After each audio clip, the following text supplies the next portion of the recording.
This was me a few years ago when I was learning English. At the time, I was working 4 part-time jobs, studying for my degree, preparing for exams, and also studying English to get IELTS. All at the same time. All the tips and techniques that I used to manage my time were coming through evidence-based principles and real methods, and were coming from my own experience. So today I thought it would be interesting to walk you through how I plan my day and schedule my calendar from the ground up, especially during a very busy week. So hopefully it will help you too if you want to study English, but you are caught up with work and study, or you just simply don't find the time to do it. So I'll show you the rules I follow, the structures I use, and the system that helped me create an ideal, realistic week. So let's get straight into it. When I want to build an effective calendar, the first thing I do is very simple. I divide my day into 3 parts, and this is based on one basic truth about human behavior. No matter who you are, 2 things are guaranteed to happen. First, your energy levels go down during your day. Like in the morning, you feel fresh, your brain's clear, you can focus. But as your day goes on, your energy levels fall. And second, our temptation becomes stronger throughout the day. Like in the morning, when we wake up, we're more likely to avoid video games or watching Netflix, right?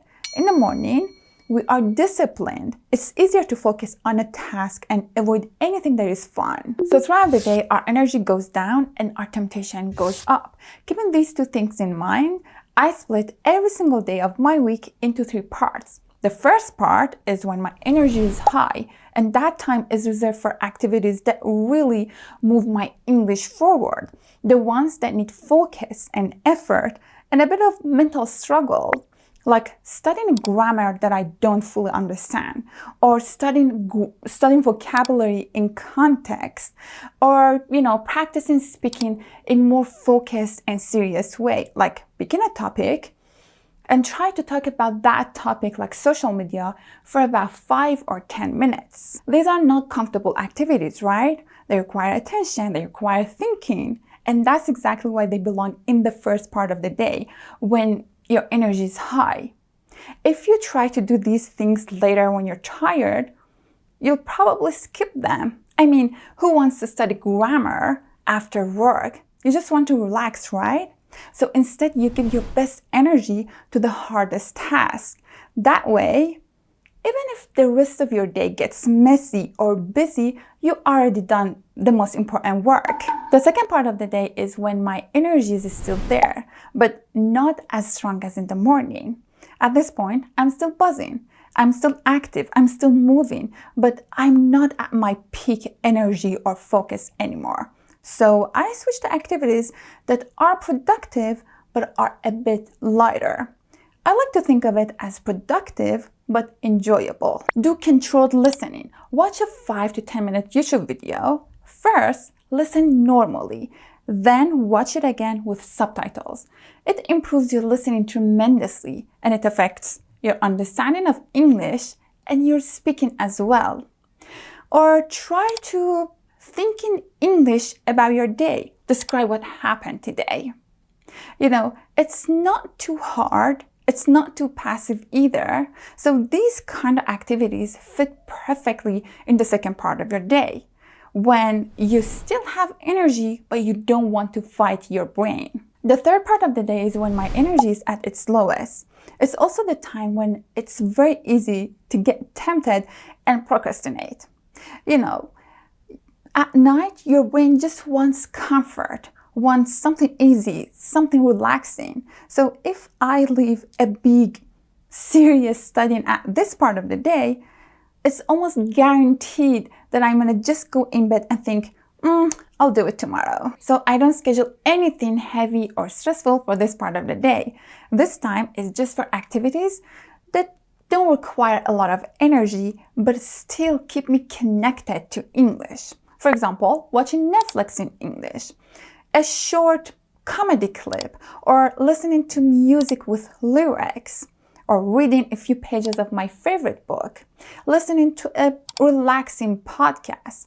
Nothing stressful, right? Just replace some entertainment that I would do in my native language with English. I just flip them in English. That way, even at the end of the day, even when I'm tired after work, I'm still learning without forcing myself.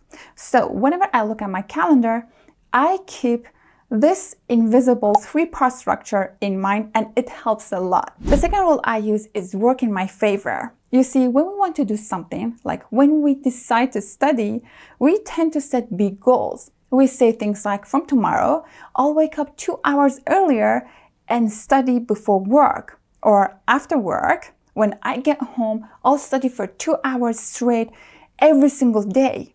And it sounds serious. It sounds disciplined. It feels like we're finally taking it seriously. But real life doesn't work in our favor. You know, in the morning, we're not used to waking up 2 hours earlier. We feel sleepy, we hit the snooze button, and the plan is, it's all gone. And after work, we are tired. We want to rest, we want to eat something, we want to watch a video. So we can't find a full 2-hour block anyway. If your plan is too heavy, your brain chooses comfort. So what happens? Instead of 2 hours, you'll end up with 0. If something feels big, your brain treats it like a threat. It's so overwhelming that the easiest option is to avoid it at all.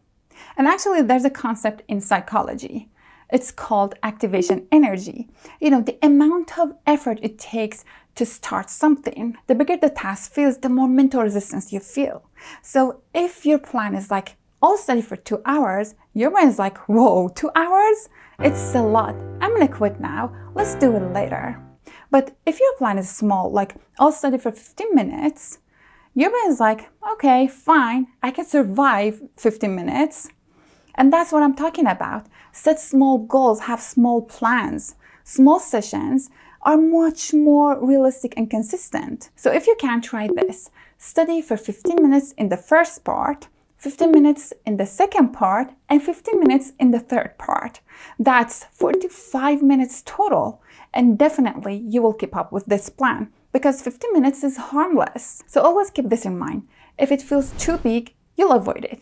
If it feels light, you'll repeat it. And if you repeat it, you improve. And improvement doesn't come from heroic days. It comes from small wins. All right, the third rule I use is set deadlines. And this is so powerful. There's a famous quote that I really love. A goal without a deadline is just a wish. And this is absolutely true. Deadlines create urgency. Without a deadline, your brain says, I can do this later. There's no rush. I can do it tomorrow. And later becomes next week. Next week becomes next month. And just like that, nothing changes. But the moment you set a deadline, your brain says, this matters. It has to be done. So you're more likely to take action. This is so interesting. In psychology, Parkinson's law says that if you give yourself 1 month to learn something, it will take 1 month to do it. But if you give yourself 7 days to learn something, you will find a way to do it in 7 days. This is so interesting, right? It's because your level of focus changes. So deadlines eliminate unnecessary delay. So it's really helpful to set a clear deadline in your calendar. For example, you can say something like, by next Monday, I'll finish reading this book, or I'll finish chapter 1, chapter 2. If you give yourself very strict deadlines sometime, you'll end up doing a lot more than you expected. Deadlines work incredibly well for me. Anytime I want to learn something or do something, I give myself a clear deadline. I remember for the longest time, I wanted to study this book, American English File book, by myself. But every time I thought about starting, I was like, I'll do it tomorrow. I'll do it later. And I kept procrastinating and nothing happened. But everything changed when I gave myself a real deadline. I opened my calendar, looked at it, and chose a specific day. I was like, by this date, I'll finish this book. I made it crystal clear. There was no ambiguity, no someday, no later. So whenever I looked at my calendar, I could see that point in time. It became my commitment. I put myself into a mindset that I'm forced to do it. I had to find time to do it. It became my priority. If I don't have deadlines, anytime I want to study, I might procrastinate. I'll be like, I'll do it tomorrow. So yeah, this is the whole point. I found that having clarity about the outcome, I mean, giving yourself a clear deadline, is the most effective ways to get things done. So if you feel like you don't have time to study English, it's because you don't have a system. You see, these 3 rules changed everything for me. So try to create a system for yourself. If you follow a system, even with a full-time job, even if you are busy with life, you still manage to make some progress in your English. All right, that's it for today's video. I hope that you really enjoyed it. I'll see you in my next video. Bye-bye.